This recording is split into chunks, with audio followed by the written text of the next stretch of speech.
Anga foli b'an lamɛnbagaw bɛɛ lajɛlen ye a y'aw bisimila Malikura jɛmukan kɛnɛ kan bi arabadonya in na mars kalo tile 22 sanba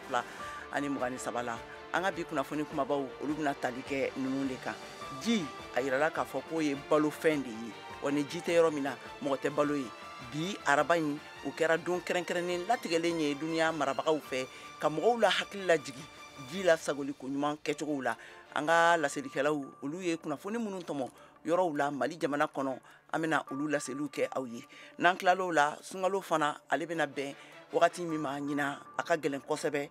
sango farafinna tilebiyan fanfɛla ninnu fɛ a bɛna bɛn ni funteni ni tilema bilen wagati de ye.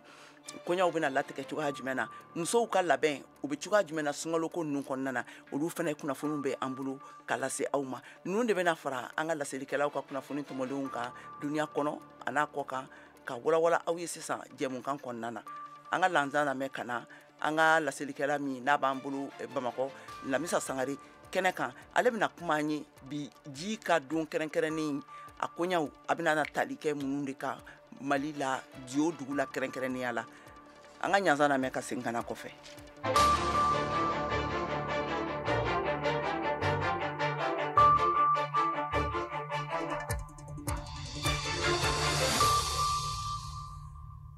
Ka segin ka foli kɛ aw ye tuguni ka fɔ aw ye aw bɛ Malikura jɛmukan de kan ka lamɛn ka bɔ studio 6nan kɔnɔna na VOA Soba la Washington DC aw tulo bɛ Kɛyatu Tarawele de kumakan na nin waati in na k'aw bɛɛ lajɛlen fo k'aw bisimila aw ni ce aw ka kulomajɔ la ka tɛmɛ n'an ka kunnafoniw ye an y'a fɔ aw ɲɛna sisan kunnafoni daminɛ na k'a fɔ ko bi ye don kɛrɛnkɛrɛnnen latigɛlen ye duniya marabagaw fɛ ka mɔgɔw duniya mɔgɔw olu la hakili lajigi ji la sago ko ɲuman na ji tiɲɛ a bɛ se ka nɔgɔya cogoya min na sabila k'an bɛ taali ɲɛfɛ wagati bɛ ka yɛlɛma a bɛ ka gɛlɛya don jiko la sabila ja gɛlɛnw de bɛ ka na o bɛ ka kɛ ni gɛlɛyabaw ye. O de hukumu kɔnɔna na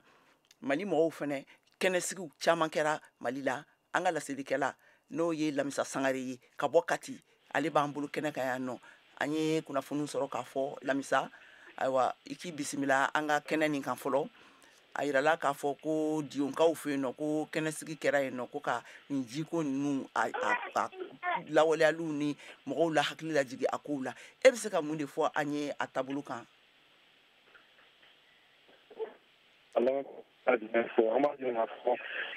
nin waati in na an filɛ nin ye Dionkar commune kɔnɔna la o bɛ hukumu kɔnɔna la municipalité Sotoli dugu baara in Sotoli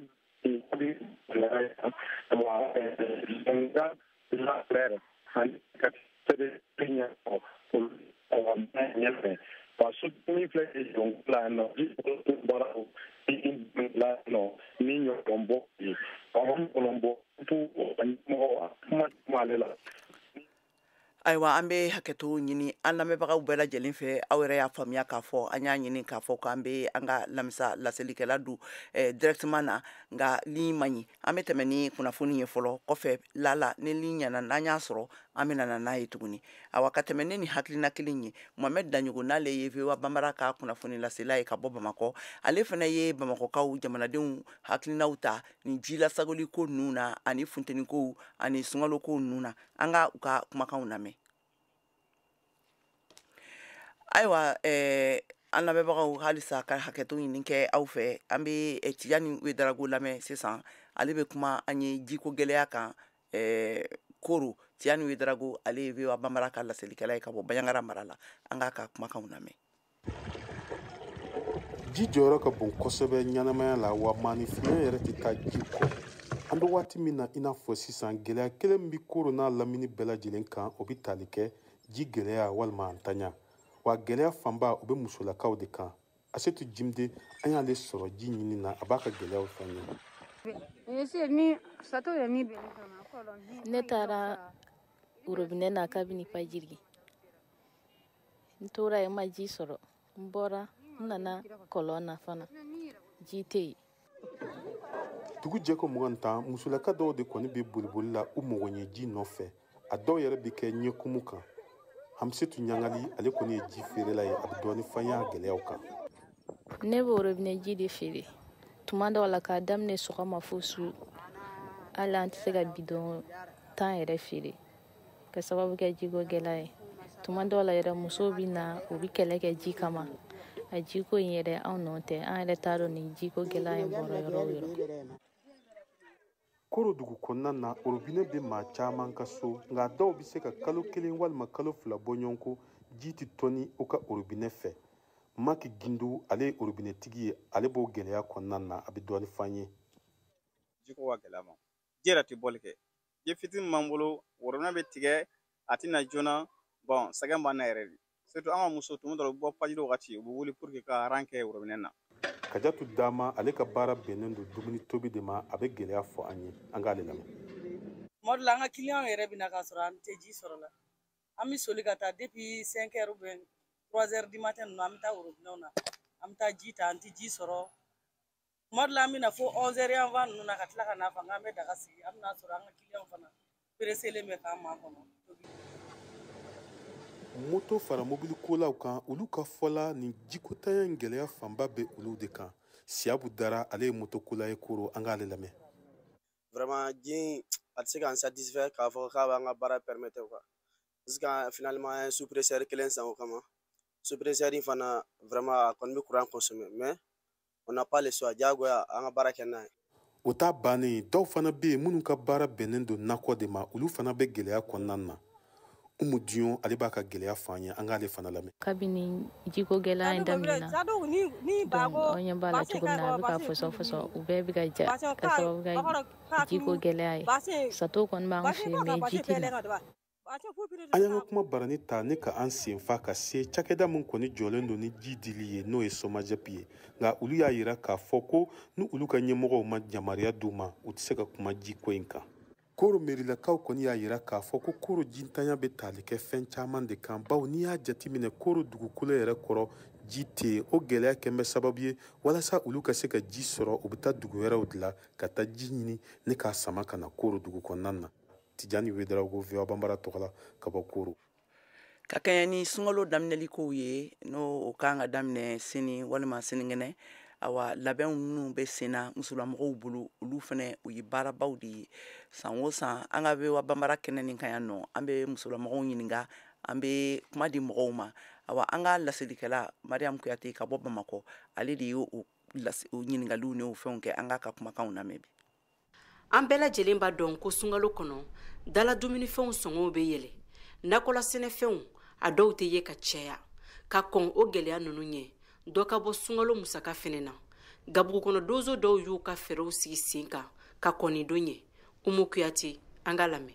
Ne yɛrɛ bɛ fɛn damadama min kɛ o ye fɔlɔfɔlɔ o ye jaba ye an b'a lajɛ min tiɲɛnen don an b'olu bɔ a la k'a tɔmɔ k'a ɲɛ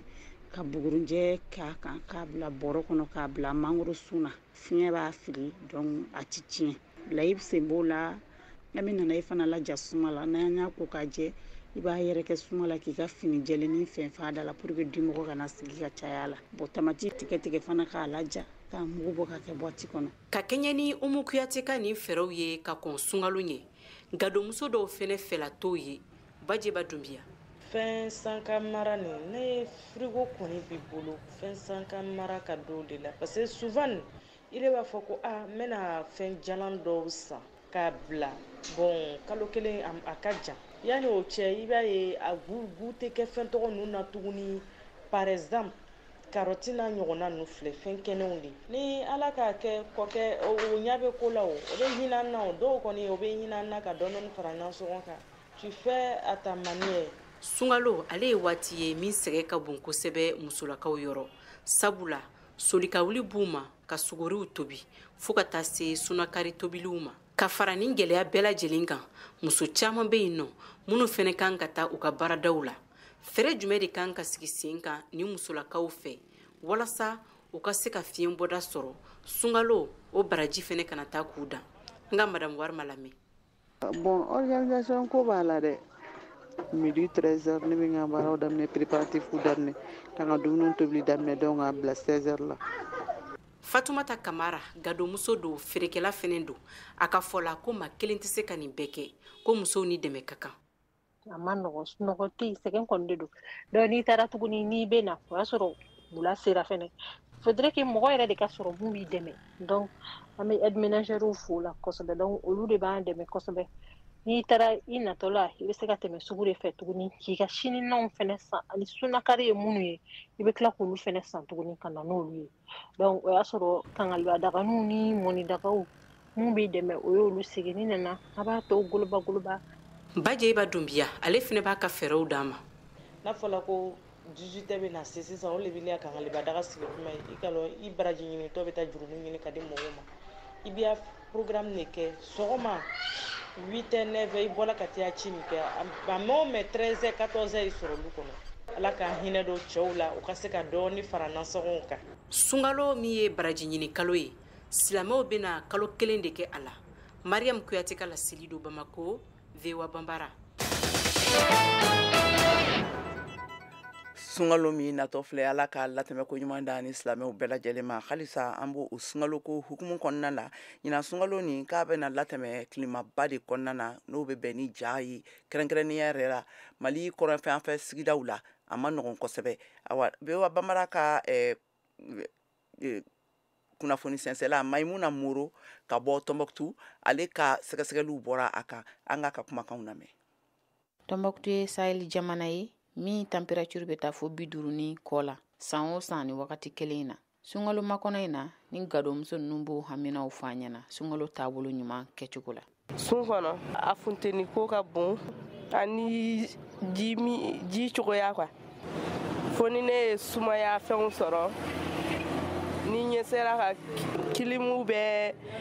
ni ye sun tigɛ fana ka se ka fɛn sumalenw sɔrɔ o kɔni. Sunkalo degun ya tɔɔrɔ caman b'a la ni tile fana ya a man nɔgɔn yan sunkalo man nɔgɔn sugu fana tɛ sigi joona mɔgɔw ka taa fɛnw ninnu pali ka tobili kɛ joona k'i yɛrɛ lafiya so kɔnɔ o fana tɛ se ka kɛ Tombouctou ya. Dr Sidibe Idrissa Mandenga ye dɔgɔtɔrɔ ye Tombouctou dɔgɔtɔrɔsoba la a bɛ ladilikan kɛrɛnkɛrɛnnen di kɛnɛbagatɔw ni banabagatɔw bɛɛ ma sunkalo taabolo la. Tombouctou ye localité mun ye bɛɛ b'a dɔn funteli ka bon anw fɛ yan kojugu ni mɔgɔw kan ka labɛn kɛ pour que ka sun o yɔrɔ in bɛɛ kan ka kɔlɔsi parce que funteli bɛ dépasser tile fɛ a bɛ dépasser su fɛ donc a ka kan mɔgɔw ka fɛɛrɛ dɔw tigɛ sun kana gɛlɛya la su ma funteli yɛrɛ ka jugu mɔgɔ minnu ma o ye mɔgɔkɔrɔbaw ani denmisɛnninw de ye donc olu tɛ se ka funteli supporter kosɛbɛ donc a ka kan mɔgɔkɔrɔba ninnu u ka sen bɔ sun na denmisɛnninw fana minnu ma développer tɛ kosɛbɛ olu kana na sun parce que sun bɛ u tɔ sɛgɛ olu farikolo la jiw man ca kosɛbɛ donc n'i tora k'a fɔ i bɛ sun don ka fara funteli fana kan a bɛ mɔgɔ sɛgɛ kosɛbɛ mɔgɔ minnu man ka sun fɛsifɛsi o ye mɔgɔ banabagatɔw de ye banabagatɔw ye tension tɔw ni diabète tɔw ye ani furudimi bɛ minnu na donc olu man ka sun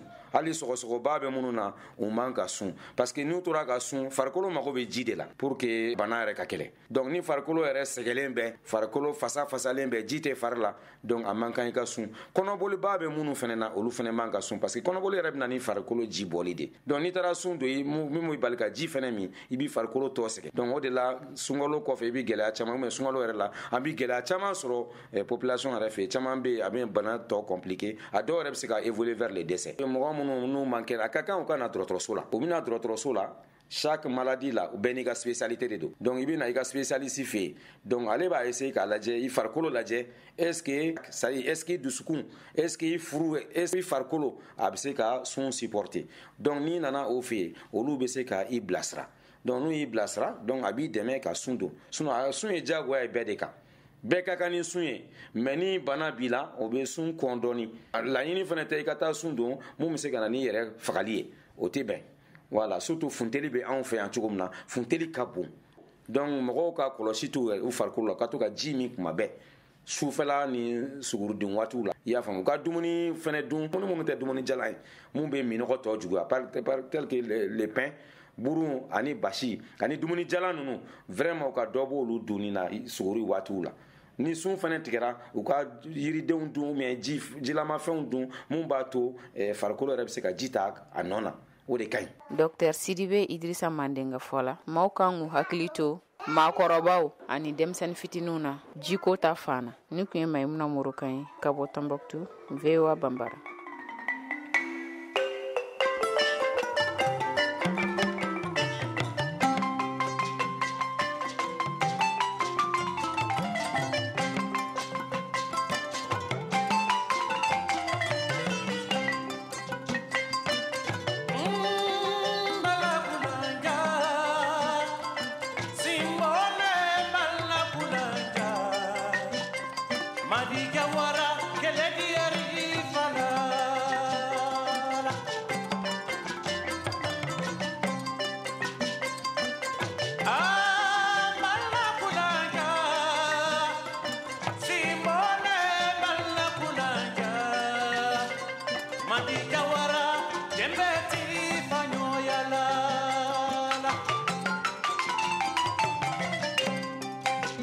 bafo jara ye minalikela ayakela jamunema adamballa korofoni bago simbonu tekele tola ikeri fadina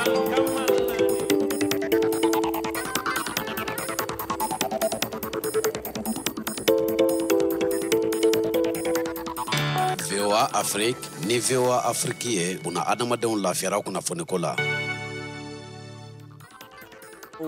An balimaw k'a fɔ aw ɲɛna halisa aw bɛ Mali kura jɛmukan de kan ka lamɛn ka bɔ studio wɔɔrɔnan kɔnɔna na VOA so b'a la. Aw tulo bɛ Kɛyatu Tarawele de kumakan na ni mɔgɔ minnu bɛ fɛ ka sɔrɔ an ka nin jɛmukan in na a bɛ se k'an sɔrɔ fiɲɛ turukala 102 kan Bamakɔ a n'a lamini na Wagadugukaw fɛ yen a b'an sɔrɔ fiɲɛ turukala 102 ntomi ani 4 kan Abijankaw fɛ an bɛ sɔrɔ fiɲɛ turukala 99 kan Gawukaw fɛ an bɛ sɔrɔ fiɲɛ turukala 106 ntomi ani 1 kan Tumutukaw fɛ an bɛ sɔrɔ fiɲɛ turukala 90 ntomi ani 7 kan Koro Baɲangara an bɛ ta radio Uruna kan o bɛ sɔrɔ fiɲɛ turukala 97 ntomi ani 2 kan ne mɔgɔ minnu fana bɛ fɛ ka sɔgɔ an na ni waati in na a bɛ se k'an sɔrɔ an ka bɔlɔlɔ sanfɛ siraw fɛ n'o ye www.voabambara.com walima a b'an sɔrɔ directement na Facebook YouTube ani Instagram ka ni waati na kɛrɛnkɛrɛnnenya la ka tɛmɛ n'an ka kunnafoniw ye kiirikɛdenw welelen do bi araba in na New York kiiriso fɛ yaasa u ka taa hakilina danatigɛli kɛ Donald Trump n'ale l'Amérique jamanatigi kɔrɔ ale ka minɛlikow kan ka da a ka yurukuyuruku ko dɔw kan k'a ye wari sara yuruku la musolamɔgɔ dɔ ye ka o bila baara dɔw la minnu yamaruyalen tɛ Mariam Tarawele. Sojanba min bɛ jamanatigi Donald Trump tɔgɔla n'a bɛ wele ko Trump Tower tun dalalaw bɛɛ lajɛlen balannen don ka fara o kan finitigiw tun wulilen don k'u jɔ u sen kan ka lakɔlɔsili kɛ nka nin y'a tile damadɔ ye fiɲɛbɔda o dilen don dɔɔni dugukɔnɔna ma nka a koɲɛ bɛna taa falen fɛn o fɛn na cogoya jɔnjɔn foyi ma se ka sɔrɔ o kan fɔlɔ Trump de bɛna kɛ jamanatigi kɔrɔ fɔlɔ ye min tun bɛ jamanatigiya la ni jalakiw binna kan ka sabu kɛ karogɛlɛya wale dɔw ye jɛkulu minnu sigilen don walasa ka se ka baaraw latɛmɛ a tɛmɛcogo fɛ n'olu sɔnna ka kala ta ka jalaki bi a kan nka ko n'a koɲɛ bɛɛ lajɛlen tɛmɛna i n'a fɔ a kan ka tɛmɛ cogo min na bɛna sɔn ka kɛ jigilatigɛba ye min bɛna sɔn ka fiɲɛ bila jamanatigi sigi kalatan natɔ la min kan ka kɛ san 2024 o kalatan min ni jamanatigi Donald Trump kɛlen don k'i kanbɔ ko kura walasa a ka kɛ cɛbɔ ye kiiritigɛlabaw n'an k'u ma ko grand jury olu bɛ wulikajɔ baaraw bɛɛ lajɛlen na dibidibini siraw fɛ walasa yurukuyuruku ko minnu bɛna sɔn ka ye nin kalatan in na ka fara seereyaw ka hakilinadiw kan kiiritigɛ waati ka se k'o bali nka ko nin koɲɛ bɛna sɔn ka kɛ gɛlɛyaba de ye walasa baara tɔw ka se ka timɛ a timɛ cogo la Manhattan kiiritigɛlaba n'a bɛ wele ko procureur Alvin Bragg yera a ka cɛkɛyɔrɔ la bi araba sɔgɔmada fɛ nka kunnafoni jɔnjɔn foyi ma se ka sɔrɔ o koɲɛ kan saraliw kɛra kunɲɔgɔn damadɔ kɔnɔ ka kɔn ɲinan kalatan ɲɛ ko walasa ka se ka Daniel bali baara ɲɔgɔnya sira minnu tɛmɛna ani jamanatigi Trump cɛ san tɛmɛlenw na a kana se k'o ɲɛfɔ Trump kɔni ma sɔn ka jɔ ni baara ɲɔgɔnya sira ninnu fansi kɔrɔ ani ni makofɔlen cɛ a y'a da ka o sen fɛ ko nin sɛgɛsɛgɛli baara minnu daminɛlen filɛ nin ye bɛɛ de i n'a fɔ ka subaga gɛn basketi sanfɛ celu ɲɔgɔndanba Africa League ko don a tako sabana bɛ sɛnsɛn na ka na san 2023 in marisi kalo tile 11 ka kunca tile 21 Dakar Senegalikaw fɛ yen o ɲɔgɔndan tɔgɔ Conférence du Sahara o ɲɔgɔnna ɲɔgɔndan wɛrɛ Conférence du Nil Caire Égypte k'a daminɛ avril kalo tile 21 ka kuncɛ mai kalo tile 6 final ɲɔgɔndanw bɛ yen Kigali Rwanda jamana kan mai kalo tile 21 k'u kunca tile 27 farafinagun club 12 de bɛna u ni yɔrɔ ta kɛnɛ kan ɲɔgɔndan 38 ŋana kelen a y'aw sɔgɔlen to Voix de l'Amérique kan ka Africa League n'an ko bali kunnafoniyaw sɔrɔ. Bi araba in a yirala k'a fɔ ko Ethiopie wasadenw ye u ka Front de Libération du Peuple du Tigré no u bɛ wele ko TPLF bamanciw ka politiki kulu tɔgɔ ta k'a bɔ dansago kɛwalew ka liste sanfɛ Modibo Dambele bɛ ɲɛfɔli kɛ an ye a la u ye waleya min kɛ arabadon a b'a yira k'a fɔ ko Ethiopie foroba fangaw ani Tigre mɔgɔw cɛɲɔgɔnya nɔgɔya donna la. Jamana ka wasaden mɔgɔ 147 minnu be yen u ye kala ta ko TPLF ale tɔgɔ ka sama ka bɔ jatigɛwale kulu mɔgɔw tɔgɔ la. Wasaden mɔgɔ 61 ma sɔn a ma. 5 i yɛrɛ minɛ a la. Ni laseli kɛra Ethiopie jamana ka jabarani soba fɛ. TPLF ale ka kuma cayara Ethiopie politiki kɔnɔna la ni san 30 tɛmɛnen yani jamana fanga ɲɛmɔgɔ Abiy Ahmed ale ka fanga ta san 2018. Tigre kɛlɛ daminɛna san 2020 wagati. TPLF mɔgɔ dɔ ni ale kumana ni Associated Press ye y'a yira k'a fɔ ko tɔgɔ samalen ka bɔ a la. Ko ye ko ɲuman ye mun b'a yira ko bɛnkan sɛbɛn min sɔn ka taga ɲɛfɛ.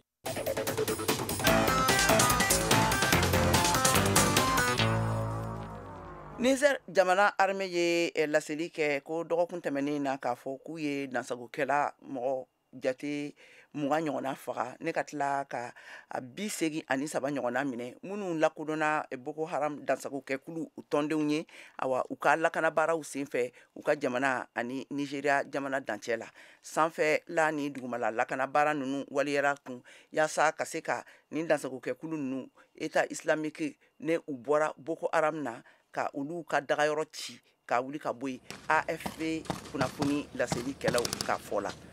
Nigeria fanga garadabaga kulu ka cɛbɔ Atiku Abubakar min ye jɔyɔrɔ filanan sɔrɔ u ka jamanatigi ɲini karataw la ye jalakili sɛbɛn bila kiiriso la ka yira k'a fɔ ko ale ma sɔn Bola Tinubu ka gaɲɛw ma. Awa tɛnɛndon na a yirala fɛnɛ k'a fɔ ko denmisɛnninw ka politiki kuluba olu fɛnɛ ka cɛbɔ Peter Obi min fɛnɛ ye jɔyɔrɔ sabanan sɔrɔ fɛnɛ tun ye ni jalakili sɛbɛn ninnu bila kiiriso la. Faransi jamanakuntigi Emmanuel Macron bɔra arabadon na ka kuma dɔgɔkun damadɔ faso jama ka wulikajɔ an'u ka nisɔngoya ka kɛɲɛ ni baarakɛlaw ka retraite ko o bayɛlɛmali koɲaw ye a ye a sɛbɛntiya k'a fɔ k'ale ma nimisa fiyewu nin koɲa ninnu bilali la sen kan ko fɛn kelen min ko n'o nimisa b'a la k'o ye dɔrɔn k'a fɔ a ma se ka waati sɔrɔ ka mɔgɔw la faamuya sariya sen ni bayɛlɛmali ninnu kan. Ka tɛmɛ n'an ka kunnafoni ye sisan an bɛna Mariam Traoré lamɛn a ka gɛrɛn kɛnɛ kan bi a bɛ kuma fɛn min ye yuguyugu fini ninnu olu lasaniyalikow ani a bɛ se ka kɛ a bɛ bana minnu lase mɔgɔw ma n'i y'a san k'a don i fari la.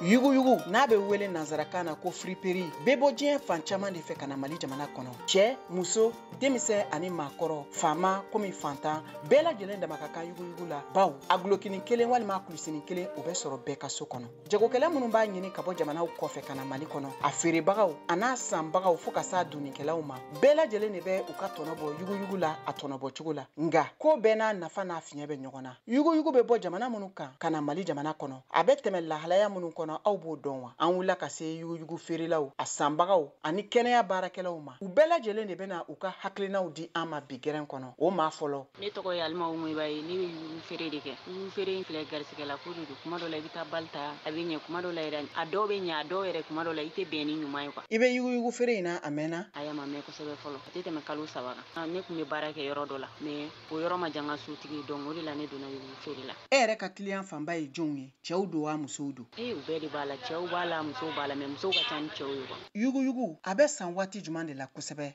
Tiɲɛ yɛrɛ la ne kɔni nɛnɛ fɛ de yugu bɛ san kosɛbɛ. E ka yugu a bɛ bɔ yɔrɔ jumɛn de la kɛrɛnkɛrɛnnenya la? Tiɲɛ yɛrɛ la ne kɔni t'a bɔ yɔrɔ kelen dɔn parce que n'an ma minɛn sɔrɔ an ka client bolo an bɛ taa yɔrɔ wɛrɛ donc n tɛ se k'a bɔ yɔrɔ kelen kɔni dɔn. An sera Jɛnɛba Danbele ma yugu feerela don ka bɔ Kati. Ne bɛ yugu feere de kɛ. Yugu ka gɛlɛ sisan depuis embargo waati ka na sisan na n'a gɛlɛyara a ma nɔgɔya bilen a bɛ ka gɛlɛya ka taga fɛ de a ɲumanw fɛnɛ ka dɔgɔ an bɛ kule minnu bɛ na n'a ye olu fɛnɛ bɛ kule an yɛrɛ b'olu ɲininka yɛrɛ min b'a to minɛn bɛ ka gɛlɛya u b'a fɔ ko dédoiement dɔw b'a fɔ ko essence ko de bɛ ka a gɛlɛya an mana ta a ɲuman fɛnɛ ka dɔgɔ perte ka ca kojugu bon ne ka client fanba ye musow ye musow olu fɛnɛ bɛ kule la an bɛ ka kule k'a ka gɛlɛ olu fɛnɛ bɛ ka kule ko wari tɛ yen donc a commerce tɔ yɛrɛ an t'a dɔn an bɛna kɛ cogoya min na. Abdraman Sisoko ye dɔgɔtɔrɔ ye hôpital du Mali la Bamako. Ale ko ko yugu ka ɲi kosɛbɛ nga ko n'a ma lasanuya yan'a ka dun k'a bɛ se ka kɔlɔlɔ lase a donbaga ma. Y'aw ɲininkali a nafa ka bon kojugu. Yugu a ka ɲi.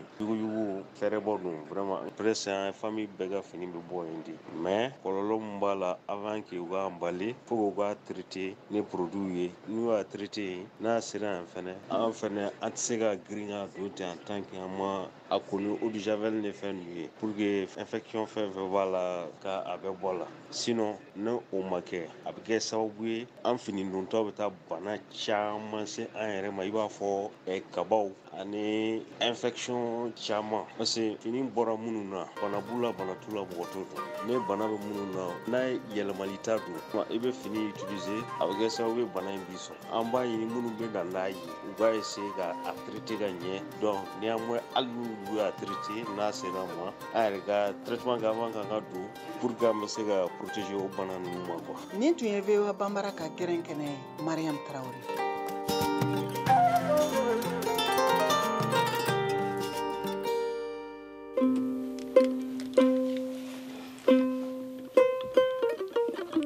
Na kama dogo Mali kura au na kama dogo nyana na kama dogo Mali kura yo au na kante dogo nyana Washington konona na yano au na kama dogo nyana na kama ni duga jabi usigilen filɛ au na kama dogo nyana de na kama dogo kayatu yo au na kama dogo nyana na kama dogo Mariam yo au na kama dogo nyana na kama dogo Mori au na kama dogo nyana na kama dogo Mamedi yo au na kama dogo nyana na kama ni duga jabi sigilen filɛ ina kama dogo nyana. Sisan an ka farikolo ɲɛnajɛ kunnafoniw lamɛn Siyaka Tarawele bolo.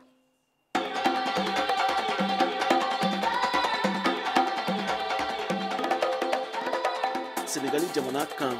bi araba marsi kalo tile 22 san 2023 ni nɛgɛ ɲɛ 19 dana gosira Senegal ni Mali bɛ ɲɔgɔn sɔrɔ a senantɔlanta ɲɔgɔndan bɛ don CAN Coupe d'Afrique des Nations U23 farafina senantɔlantana denmisɛnninw minnu si ma tɛmɛ san 23 kan Maroc 2023 éliminatoire tour laban tagalen hukumu kɔnɔ Badara Aliou Diallo Conti Mali degeli karamɔgɔ ye senantɔlantana mɔgɔ 23 de sugandi. Balɔntana ka ca n ye sinsin joueur min bɛ jouer ka club la n bɛ se ka fili dɛ n ka choix ni e ka choix tɛ kelen ne tɛ fugari fɛ n tɛ fugari mara u bɛ Mali maaw ta k'a d'i ma k'i k'a don balɔntana i ma obligé ka don n'i sɔnna ka don ka taa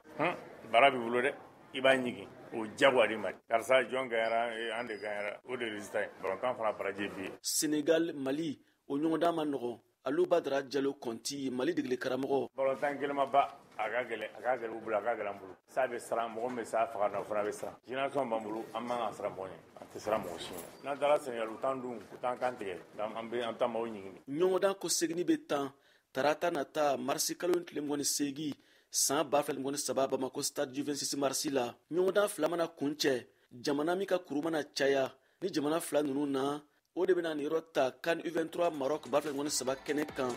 VOA Bambara tɔgɔ la Bamako. Siyaka Tarawele kala seli don.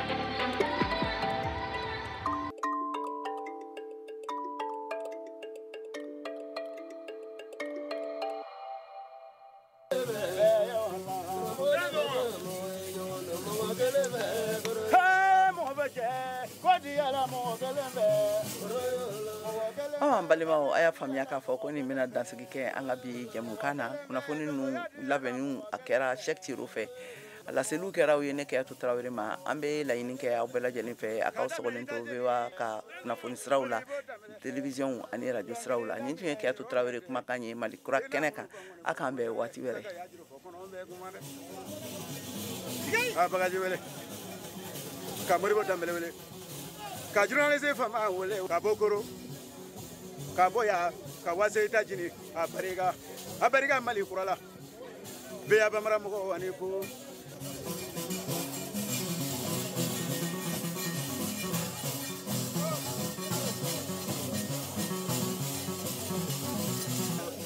Kamila muru game malatu game kajatu wele Kamala dulu game de balaka